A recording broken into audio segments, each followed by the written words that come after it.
Welcome back, class, to another day in English 10. As you can recall, we just finished up a short story unit, and we had just read Edgar Allan Poe's Telltale Heart, where we analyzed his themes in his book, in his short story, the figurative language used. We also talked about his life and the historical background within it. So today we are moving on to poetry. And in poetry, we're going to be looking at the same aspects in that. We're going to be looking at theme, figurative language, so I want you guys to be taking down notes of any of those, as well as imagery you see in Edgar Allan Poe's The Raven today.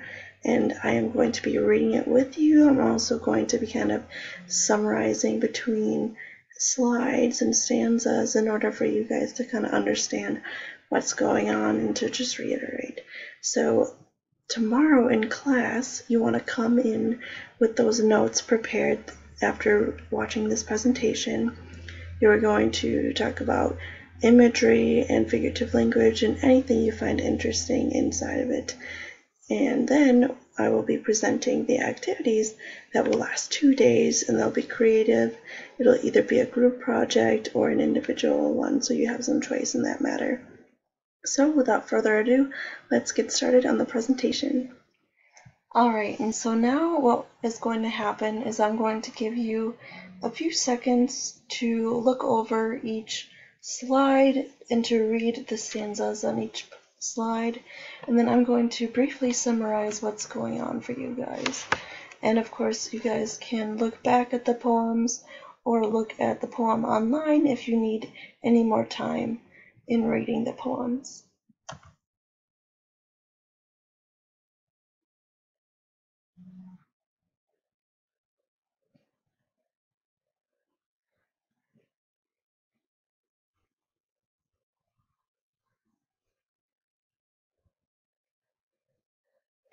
So in stanzas 1 through 3, Poe sets the scene immediately. We have an unnamed narrator reading a mystery novel he hasn't touched in some time. He starts to fall asleep when he hears an unexpected knock on the door. It's a cold, dreary December day.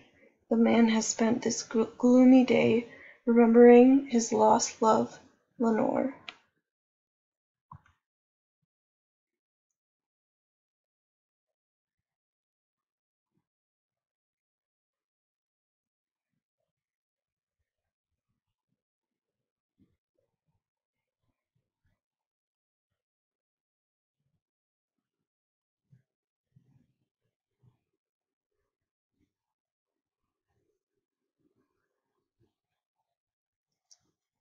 In stanzas 4 through 6, the narrator feels bad for not coming to the door promptly and wants to apologize, but there is no one there. He convinces himself that it's Lenore's ghost that knocked. He closes the door and the knocking continues again.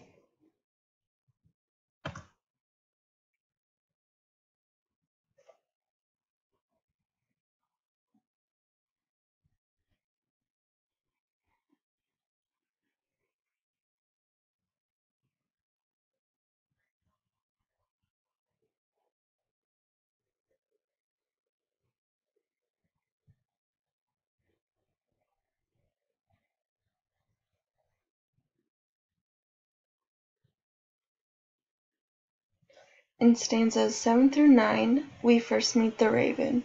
It is described as a stately raven, ebony bird, a ghastly, grim, and ancient raven. The narrator remarks that the raven keeps repeating the word nevermore.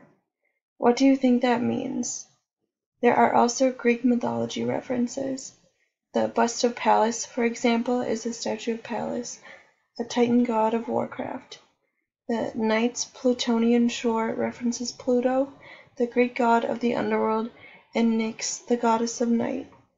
Why do you think Poe uses Greek mythology in his poem?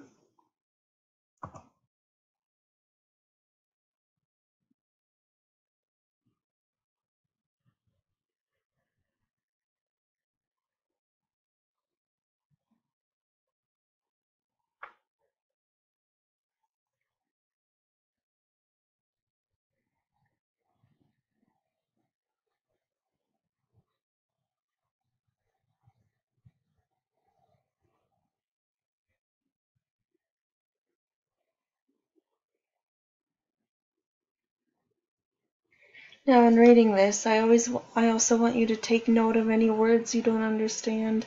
You can feel free to look them up in their free time, or we can have a discussion on it in class, just in case anyone else doesn't know what a certain word means. But in these stanzas, the narrator observes how silent and still the raven is. In fact, he doesn't trust it. He calls the raven an ominous bird. He doesn't understand what brought the bird there or what its intentions are.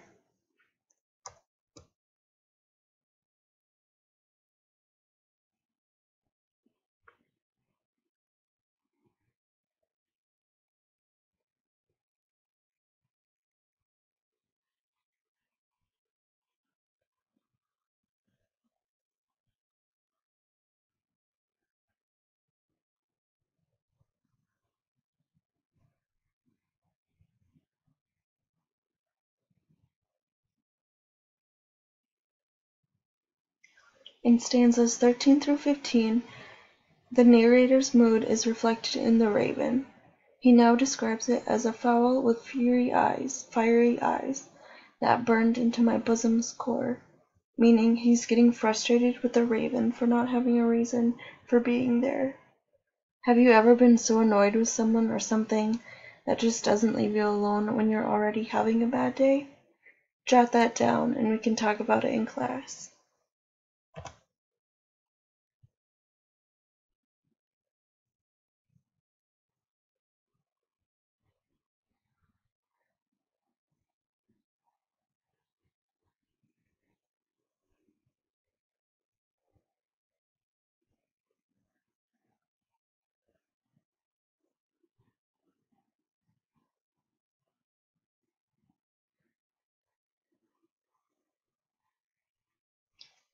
In stanzas 16 through 18, the narrator is now so disturbed by the raven that he equates it to some evil being.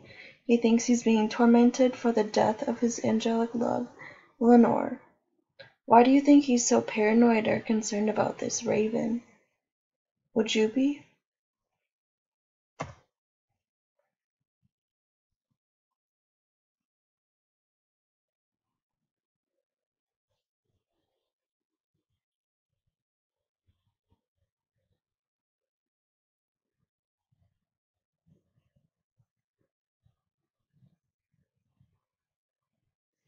This poem concludes with the final word, nevermore.